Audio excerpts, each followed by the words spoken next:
The history of heavy.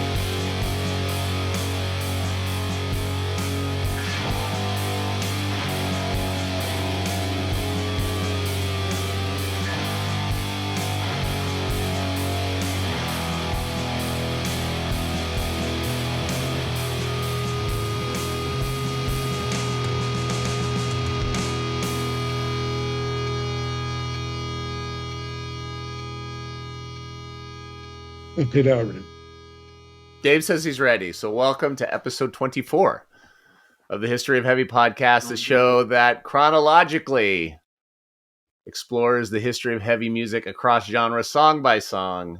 I am your host, Michael Huntsman. That is my co-host, Dave Lieberman. Hello, Dave. Hello, Mike. We're back. We are back. Yeah.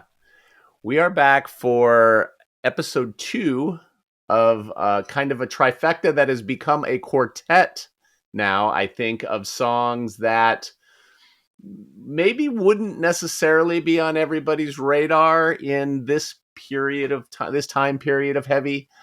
We spoke a little bit last week when we talked about All in Your Mind by the little known band Stray, and the band we're talking about tonight is certainly better known, but not roll off the tip of your tongue like the Rolling Stones or the Kinks or Jimi Hendrix or the Beatles or Led Zeppelin.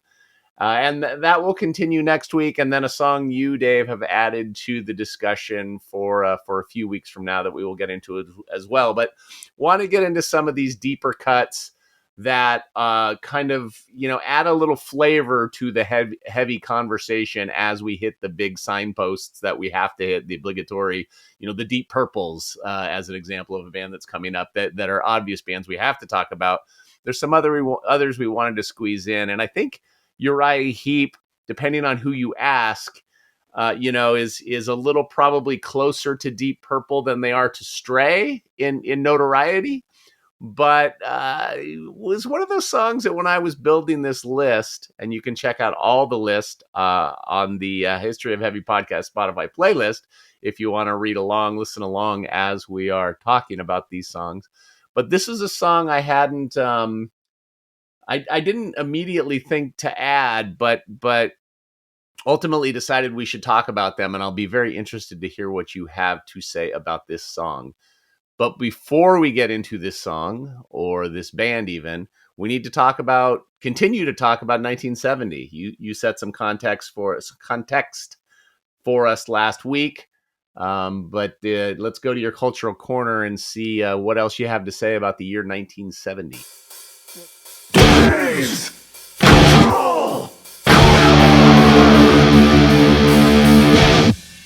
Well, today I have content for our context. Some big stuff happened in 1970, and as I've mentioned before, I just kind of do a highlight of the Wikipedia for the year. But I discovered that there's a Wikipedia for every month of the year, and that is going to help out quite a bit because the overview of 1970 was quite sparse. Looking at June alone, we've got some pretty significant events that we need to chat about. So I do need a little moment of correction. I glossed over April in our last episode, and I missed recognizing that it was the first Earth Day was celebrated on April 22nd. So that was noteworthy. Okay, so we're going to dive Song into... go? Wait, isn't the... It's April 24th, and everybody knows today is Earth Day. Merry Christmas. Is it April 22nd? April 22nd, the first Earth Day was celebrated, but I didn't dive in and find out if it was like codified on the 24th. I can't even think of who that band is, but whoever, it doesn't matter. I always remember it being right after 420. Or maybe 21st, whatever, it doesn't matter. We're not going to do so much research on this podcast that we're going to Google Earth Day. We're going to continue with the fucking cultural corner. June 2nd, a team of scientists at the University of Wisconsin announced that they had synthesized the first artificial gene. June 7th, rock music was first performed at the Met. It was performed for the first time at the Met, New York's Metropolitan Opera House, when The Who performed their rock opera Tommy. Oh, that's appropriate at the Opera House. June 11th, Anna Mae Hayes and Elizabeth P. Hoisington of the U.S. Army were formally promoted to the rank of Brigadier General, making them the first female generals in American history. General Hayes was director of the Army Nurse Corps, and General Hoisington commanded the Women's Army Corps. The United States. The U.S. state of Louisiana voted to ratify the 19th Amendment to the United States Constitution, granting women the right to vote in 1970, almost 50 years after the amendment had become effective nationwide. The country's Welcome, been screwed up Louisiana. ever since. Am I right? Yeah. Welcome, Louisiana, to the chat. June 13th, The Long and Winding Road became the Beatles' 20th and final single to reach number one on the US Billboard Hot 100 chart in the magazine's June 13th rankings. Billboard's magazine and Top 40 had been released on June 6th. The song would stay a second week at number one before dropping to number four and moving back down the charts. During their 6-year recording career, the Beatles had averaged one number one hit single every 3.7 months. Nuts. June 15th, the first criminal trial of the followers of Charles Manson for the 1969 murders of actress Sharon Tate and 6 other people opened against Manson and co-defendants Patricia Krenwinkel, Leslie Van Houten, and Susan Atkins. Trial would last for 7 months, with guilty verdicts returned against all 4 defendants on January 25th, 1971. So from June through the rest of the year, this is in the news. June 17th, a bill to lower the voting age for Americans from 21 to 18 passed the House of Representatives. The U.S. Senate then amended the Voting Rights Act of 1965. Nixon signed the bill into law on June 22nd, but the relevant part of the amendment would be declared unconstitutional by the U.S. Supreme Court on December 21st. The 26th Amendment of the U.S. Constitution would be ratified a little more than a year later to lower the voting age in all elections. In staying with the courts, in Dallas, a 3-judge panel of the United States District Court for the Northern District of Texas ruled unanimously in Roe v. Wade that the Texas law prohibiting abortion of any pregnancy unless the mother's life was in danger violated the Ninth Amendment of the United States Constitution. By that time, Norma McCorvey had already given birth. She was identified as John Jane Roe. She'd already given birth and the child was adopted. The Supreme Court decision in Roe v. Wade on January 22nd, 1973, would provide the right to an abortion nationwide. June 27th, the first gay pride march in history took place in Chicago, where 150 participants Wow. listened to speeches at Washington Square, then proceeded down Chicago Avenue, Michigan Avenue, and Randolph Street to arrive at the Chicago Civic Center. On June 28th, the day after Gay Pride March in Chicago, a larger crowd, estimated between 10 and 20,000 or more, marched in New York City on the first anniversary of the Stonewall riots, going along a 3-mile march from Stonewall Inn in Greenwich Village to Central Park. About 1,200 people in Los Angeles participated in a parade on Hollywood Boulevard. Just a little side note, I'm recording this from San Francisco, where we have 150 at the first one, maybe 150,000 people at least show up for this. It's a big deal. June 30th, delegates to the Lutheran Church in America, the LCA convention, approved a resolution allowing women to be ordained as ministers.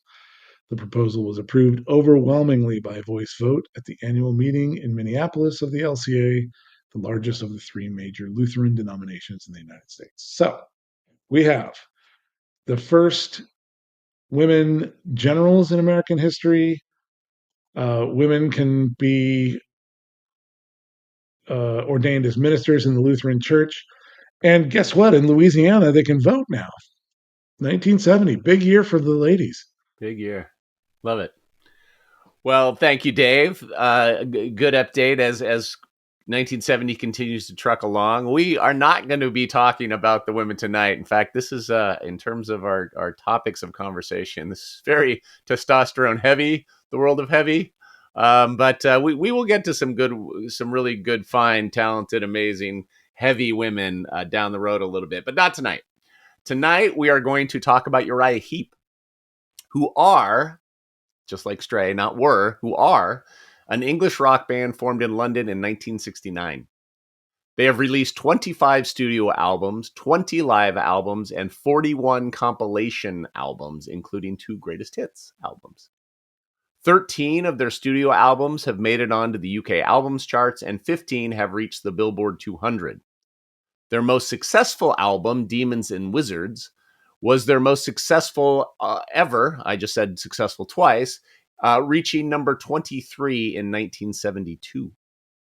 Tonight, we are talking about the song Gypsy, which is song 1, side 1 of their debut album, which is very cleverly titled Very Heavy, Very Humble, as the Brits might say.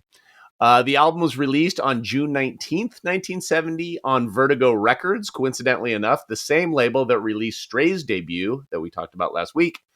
And the song Gypsy was released as the album's first single a month after the album in July of 1970. The album was widely panned upon release, and in one notable review, Rolling Stone critic Melissa Mills wrote, "If this group makes it, I'll have to commit suicide. From the first note, you know you don't want to hear anymore," which I think is fantastic. In hindsight, however, the album is generally acknowledged as an early heavy metal classic, and Uriah Heep are cited as a significant influence on the likes of Accept, Ghost, Dio, King Diamond, and many, many more. Uriah Heep is a very interesting conversation. We'll get into why I chose them and certainly about the song.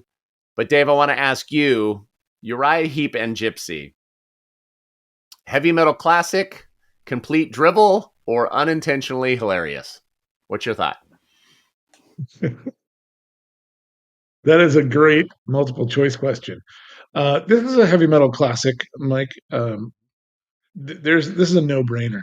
This is an amazing song. It's excellent. It has a lot of different flavors and spices. But it's heavy. It is very heavy. Mm-hmm. And I hadn't really ever partaken of Uriah Heep. I've heard a couple of songs. I know the name. It didn't make any sense to me. It turns out it's a character from Charles Dickens' David Copperfield. Mm-hmm. Um, but I had no relationship with the band. And so I listened to a bunch of their songs, a few seconds, and then you skip a few to 15, 20, 30 seconds in and hear how it's going. And boy, they don't really sound like this going on. Like they get a lot more folky and proggy. But this is so heavy. This is really heavy. Yeah, it is. It is. And that ultimately, that's why I chose it. I think it fits very interestingly in our conversation. Uriah Heep is a really weird band for me, only because they have been a band that has been on my radar since I was a little kid, and have never, ever listened to them. I was very active in music in the late, I went to my first concert in 1979.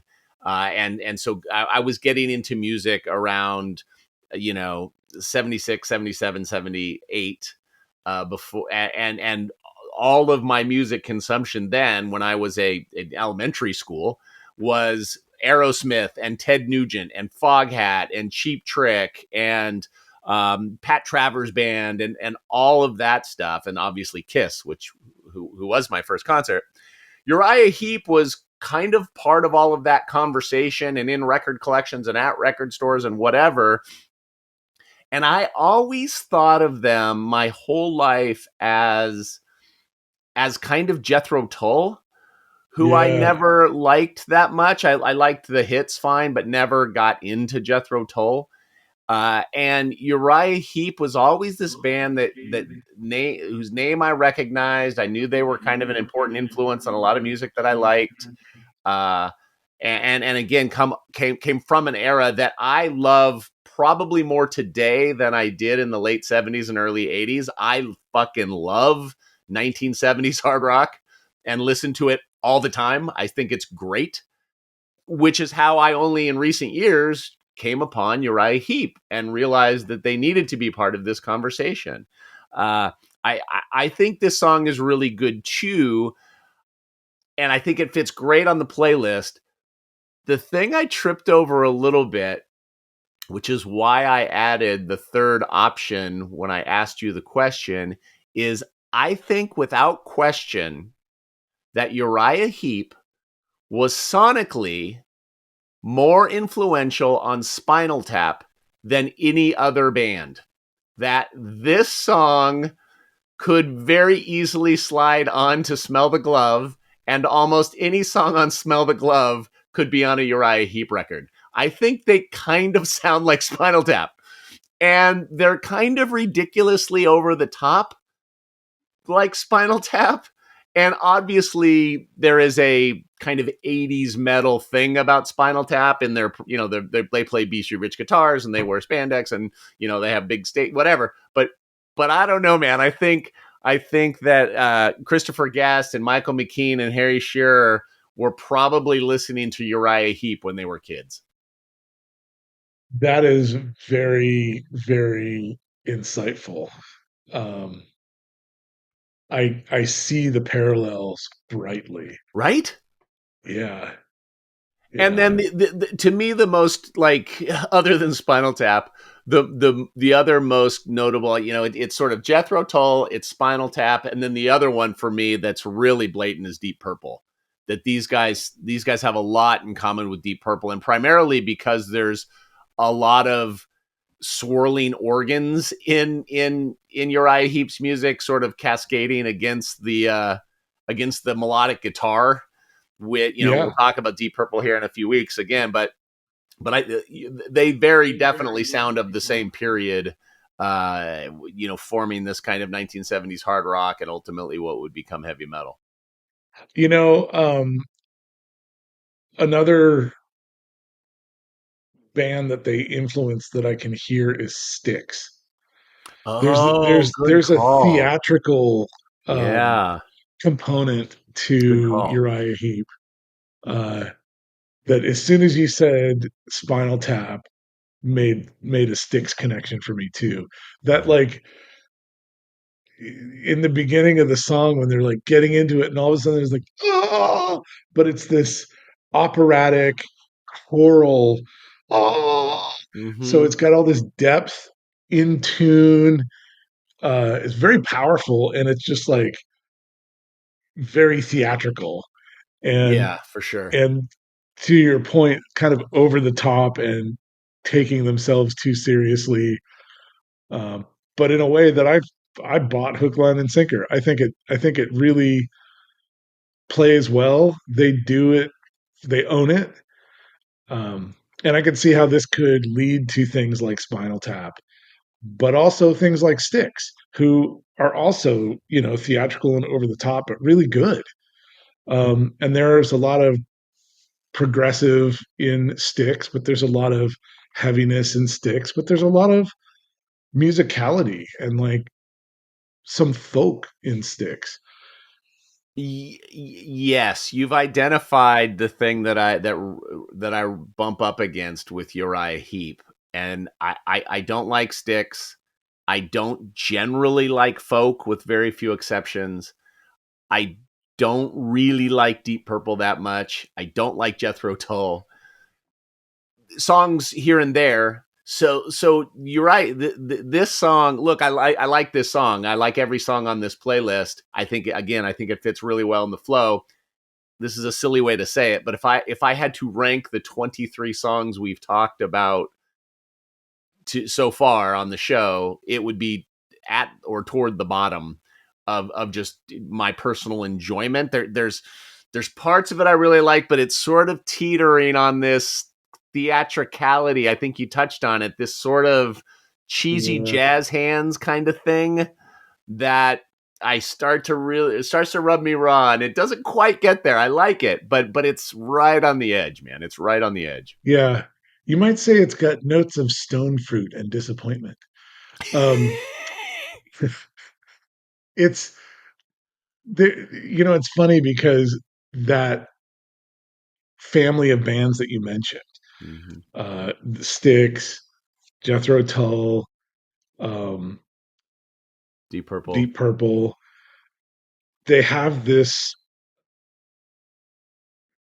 audacity, uh, You know what it is? ego. I don't know what it is, but It's there's a something about them. self-seriousness. Yeah, I like a lot of really self-serious music, but sure.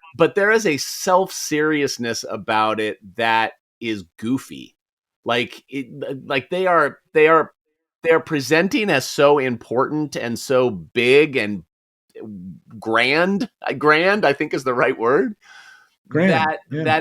It teeters on the ridiculous, which is Absurd. why Yeah. Spinal Tap, Yeah. a la Yeah. Spinal Tap. Well, and similarly, they had something like 40 plus members rotate through the band.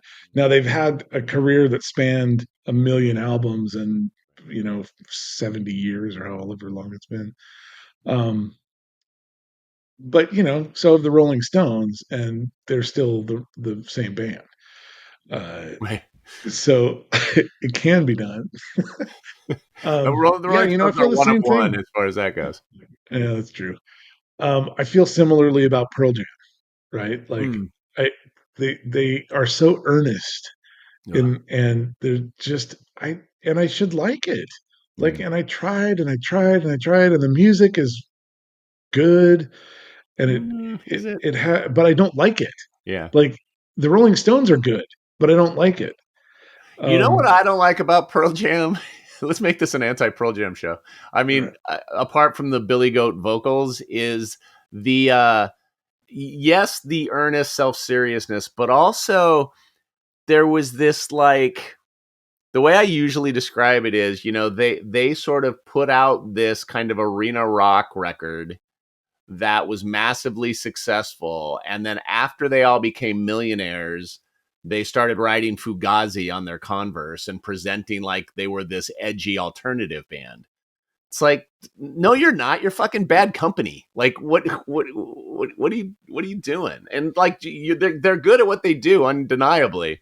But don't pretend you're this edgy alternative to anything. You're just a big rock band. right, right. Anyway, Uriah Heep.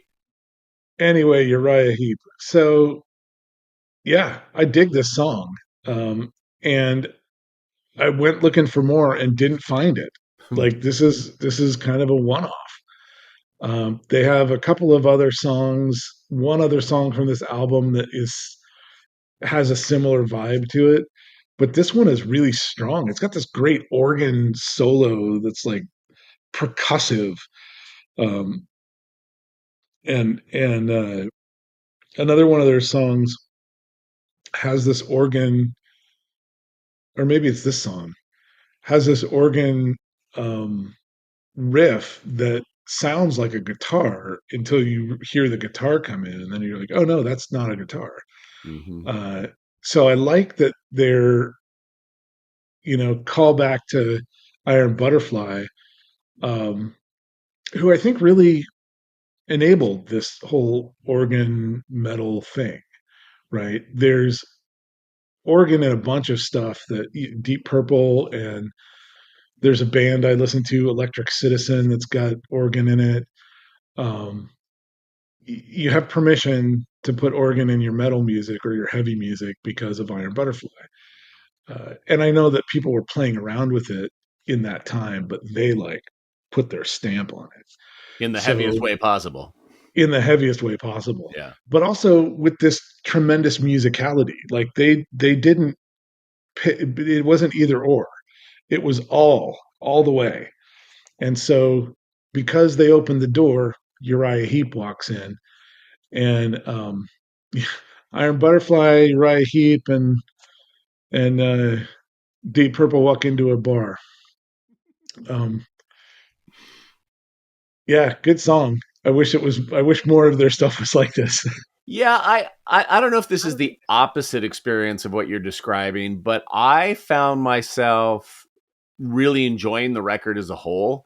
I don't disagree that this is without question the heaviest and probably the best song on the record, but I think the whole record's pretty good and listenable and enjoyable. I don't know that I would ever go back to it. Having this song on our playlist and some other playlists that I have focused around 70s hard rock is good enough. That's kind of all the Yeah, Uriah Heep I need. But I do think it's interesting because I do feel like we're going to talk. We talked about Stray last week. We're going to talk about Atomic Rooster, which I'm very excited about next week. Uh, and we have TARDIS coming up and a few other kind of notable bands that even Sir Lord Baltimore, who you added to our list, bands that I would say most average people have never heard of. If my sister, who is 11 years my senior, and turned me on to a lot of the music I was listening into the 70s because she was, a teenager when I was a little kid. If I said to her, "Have you heard of Atomic Rooster or Stray or Sir Lord Baltimore?" She'd look at me like I'd have no idea what she was talking about. But if I said Uriah Heep, she would definitely know who Uriah Heep was. Uh, right, right. which is which is interesting to me as such kind of as a music obsessive, how for multiple decades their music completely avoided me. It's not like even Ozzy's Boneyard, which is kind of the good hard rock, Sirius XM station. I've never heard a Uriah Heep song on there. And so it feels like they're a little they're significantly their name is significantly more famous than their music. I also think that their name is not tied to heavy music or hard music. Like this Mm, song is, but I not don't really. their. I think that they're all right. Maybe let me walk that back a little bit. I don't think that they're a stalwart heavy band, right? I think that they're known as kind of a hard rock band, Right. but because they have so much folky stuff and prog rock stuff, um, Yeah, I mean, we I we we probably over-index in terms of using Wikipedia as kind of the show Bible, but to continue with the theme, Wikipedia has three genres listed for Uriah Heep: hard rock, progressive rock, and heavy metal. And my again, never listened to them, never a fan, never knew their music, but my sort of what I kind of inadvertently absorbed about the band was I always understood them to be an early heavy metal band. Like that's just yeah, like who I understood I them to be. the other song that I knew from them was "Easy Livin'," Oh, yeah, and that's the one song I knew prior to Gypsy. it's it's like a pop song compared to Gypsy. It's bright and upbeat, and I like that yes, song a it has lot, actually. distorted guitars, but Yeah, it's not like heavy metal. But I think it's like some Wikipedia editor's version. Like, listen, you and I are doing the podcast about heavy. We'll decide what's heavy metal. amen, brother.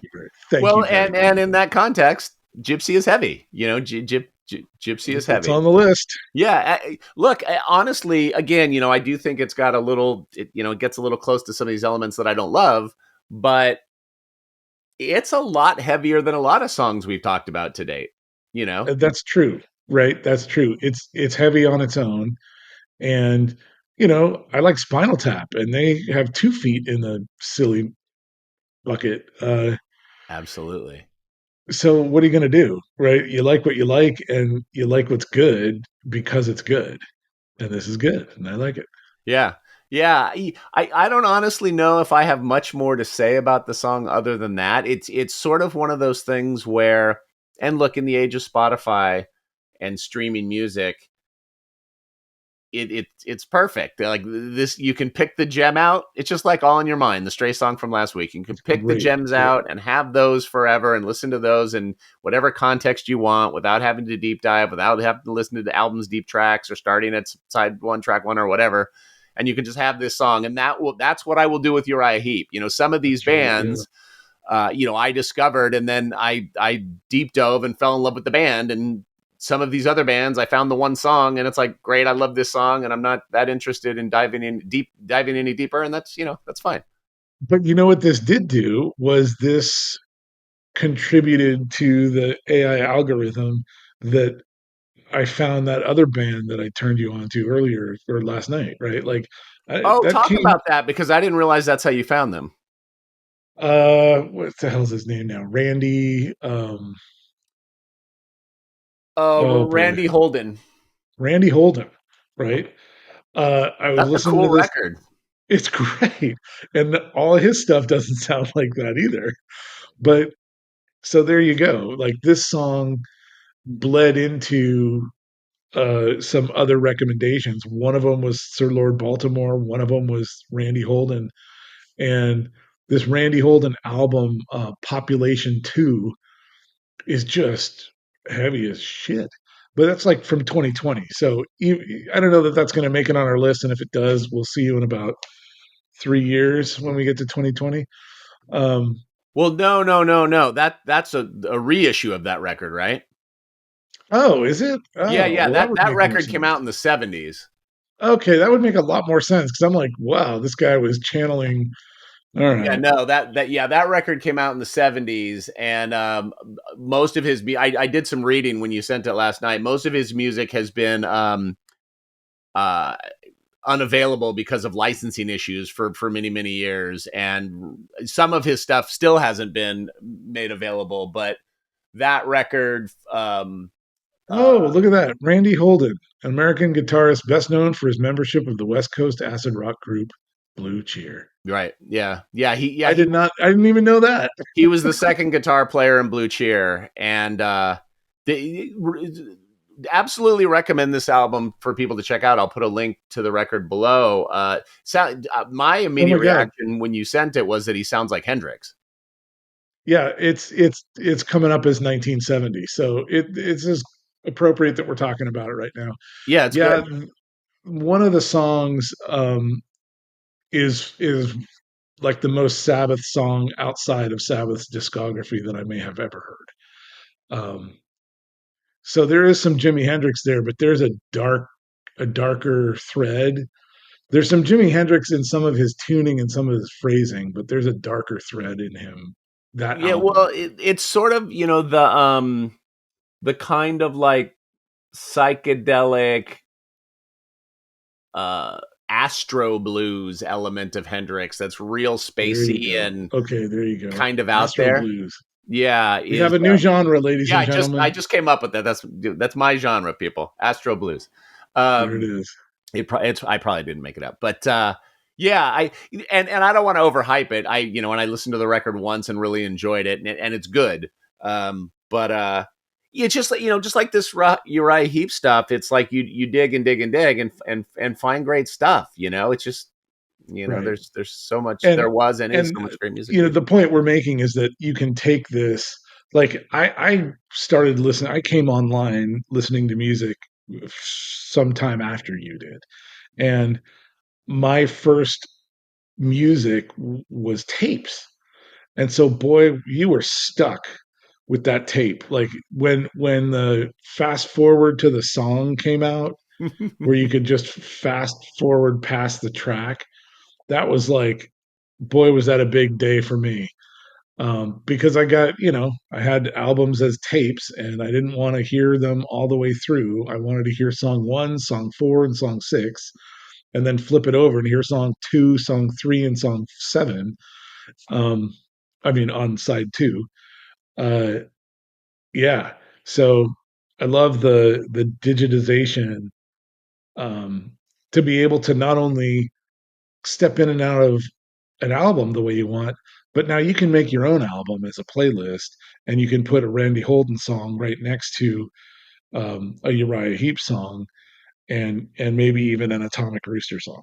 So uh, that's what we've done here, folks. We've made a super long We made the custom perfect album. playlist. We made the We perfect playlist. Uh, I didn't want to overhype it, I but mean, now that you've said it, it it's is out that there, good. Uh, and this is online, so it's the truth.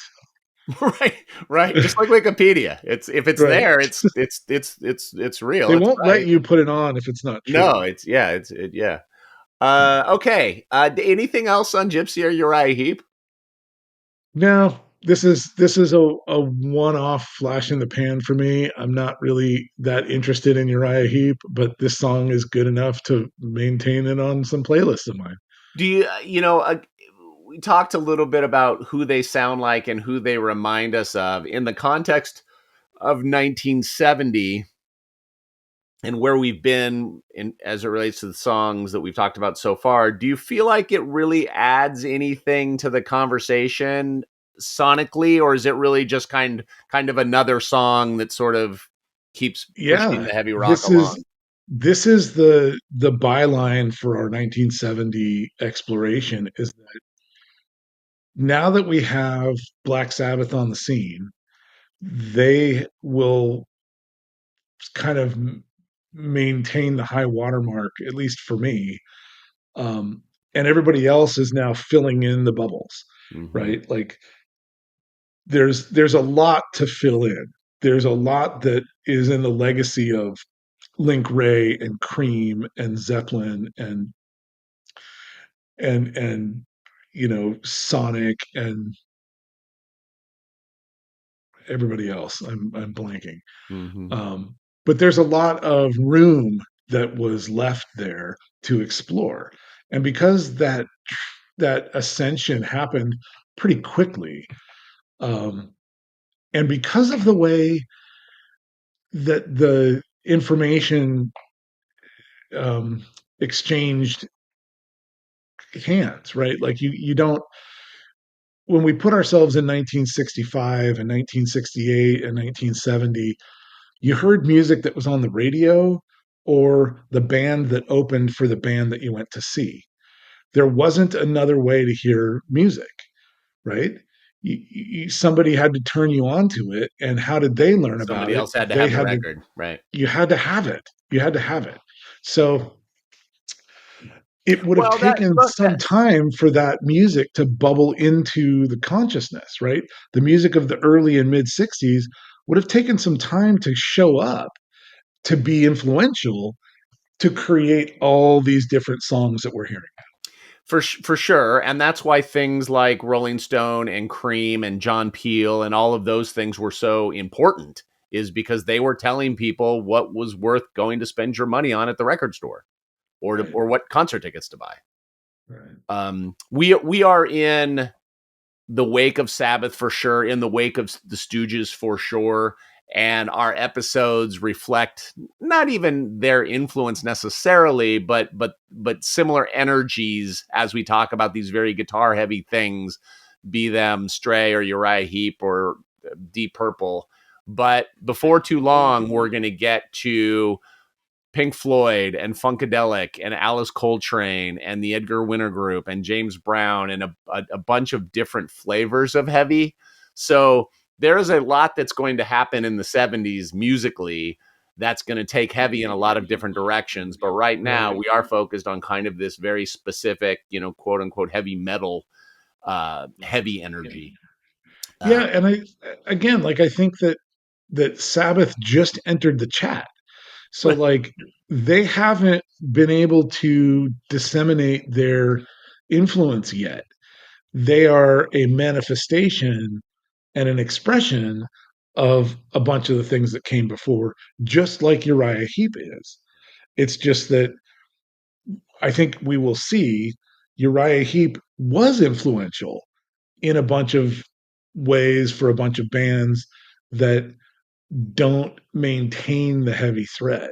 They get more proggy and more performancy and more theatrical. as Uriah Heep is even exhibiting in this song and in this album. Really well said. Really well said. Okay, well, that's Uriah Heep. I'm glad we talked about them. This is without question the longest conversation I have ever had about that band. So thank you. I appreciate that. Good thing we got it on record here. I'm glad we did. We have to do this because we do it every week. Let's talk about Song v Song, where we pit our current champions against the current episode's tune. Currently, Dave holds Dazed and Confused by Led Zeppelin from episode 16 as his champion. Mine is Loose by the Stooges from episode 22. Dave, do Uriah Heep have a chance against the Mighty Zeppelin? Not a chance. Not a Not a chance against the chance. Stooges either. Though I'm glad we did talk about this song. Look, if it was Stonehenge or Heavy Duty or Sex Farm, maybe, but not Gypsy. So we may get to that point, but not next week. As I mentioned earlier, next week we are going to talk about an even less obscure band, and that would be Atomic Rooster. We are going to less obscure or more obscure? Oh, more obscure band, more obscure than Uriah Heep, potentially less obscure than Stray, but certainly obscure to the lay heavy person. The song we're going to talk about is called Death Walks Behind You. I have said this to you before, Dave. If you haven't listened ahead, I have no doubt that you are going to love this song. So I think that will be a fun conversation. And we'll see where it goes. But I think it's going to tickle you in the right ways. Well, I've listened ahead, and I'm not going to spoil anything. We'll talk about it next time. Excellent. Well, look forward to that. In the meantime, everybody, stay heavy. Okay, thank you, bye.